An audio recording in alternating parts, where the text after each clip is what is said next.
Hey guys, in this video I will show you how to convert PDF tables to Google Sheets. All right, let's begin. First, open your browser and go to smallpdf.com. This website lets you convert PDF documents to Excel.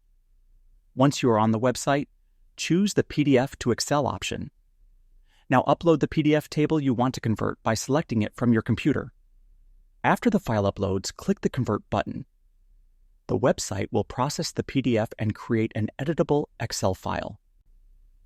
After the conversion is complete, download the Excel file.